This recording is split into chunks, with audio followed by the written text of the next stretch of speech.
for Devember the 28th, fighting with HTML and pop-ups.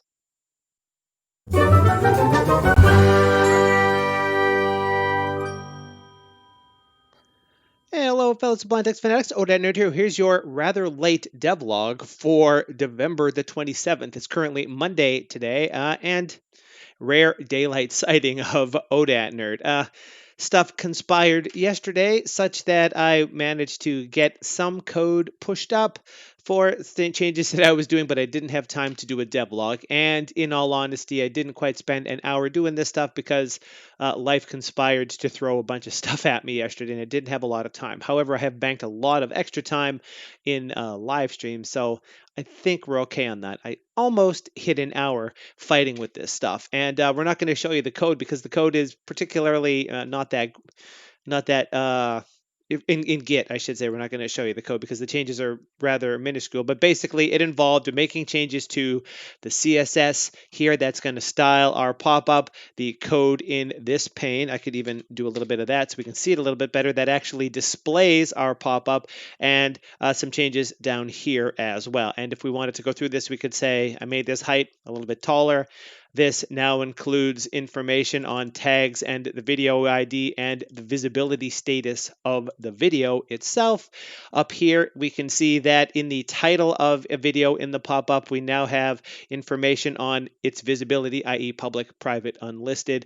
There are now tags underneath the description that we had previously, which I think I showed in another devlog, and this section at the bottom for commands. And by and large, the largest part of the time that I spent doing this, because I am not a web developer, was involved in deciding how I wanted the rules set up for displaying the colors for public, private, unlisted, having the visibility inside of the span as a smaller thing. I tried to get it to display to the right. Didn't want to work for me. I don't know if that's because I don't know what the heck I'm doing with CSS or a limitation with mini HTML. Hard to say.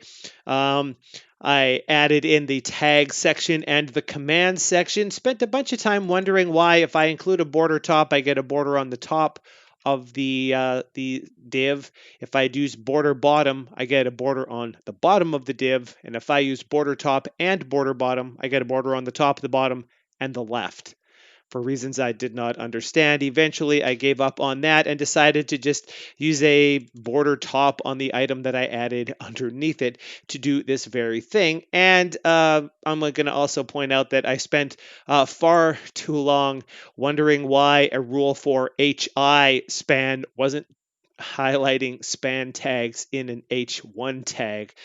It was a long day, but in any case, this is what we have now. So if we hover over yon video, we can see it's got the private moniker in the top, and there's links to those commands down at the bottom. This is a private video.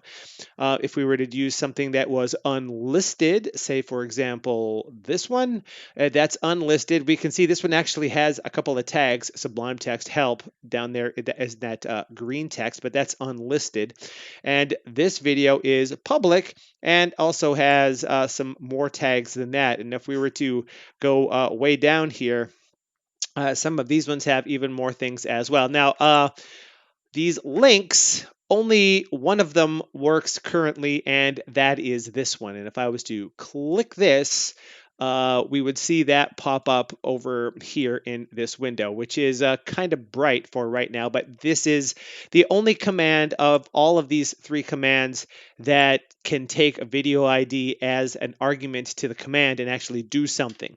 The one we have for getting a link or opening it for our own internal editing, or even watching it, all require you currently to browse through a list of commands in a quick panel in order to do it. So that's what I'm going to be working on today, and hopefully today's devlog will go a little bit more smoothly than this one did.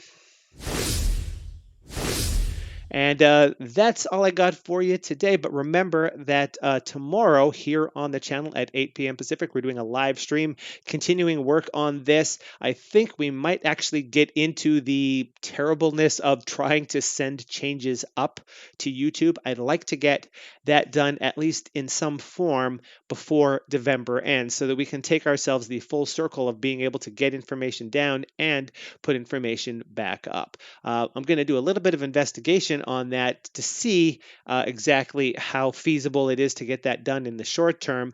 Failing that, we might also work instead or in addition on some templating items. So when we want to create a new video, we can pull in the default text and tags and title formats that I tend to use in my videos. Until any of that stuff happens, this is ODAT Nerd asking you to please have a sublime day.